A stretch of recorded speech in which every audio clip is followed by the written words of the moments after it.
ILockdown isiphinde yaqhakambisa inkinga ezibhekene nabantu abaswele. Lokhu kushiwo inhlangano ezimele uMvuzomuhle Foundation esebenzela ezindaweni ezisemakhaya. Selokhu kwaqala iLockdown lenhlangano isisize abaningi ngokunikela ngezinkulungwane zamaqabelo emantombazaneni ezindaweni ezisemakhaya. Imphakathi esemakhaya iwuzwa ngokuphindiwe umthelela we-lockdown. Ukuswela nongasebenzi kunyuke kakhulu ngalesikhathi nabantu basemthunzini bantula izinsiza ezintweni eziningi.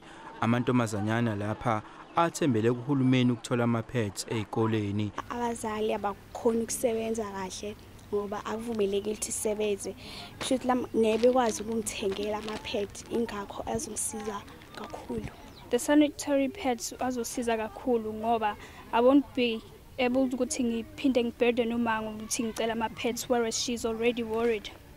Sesethulekile kumanje nje umthwalo ngoba ayimali enkulu kwawona awashibhile.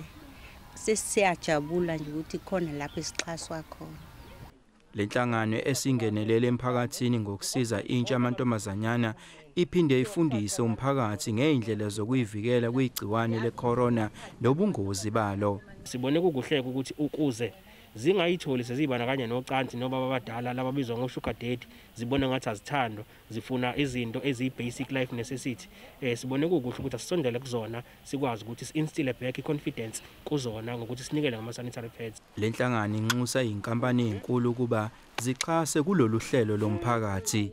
Ezindabeni ze-SABC nginguVusi Khumalo emthunzini.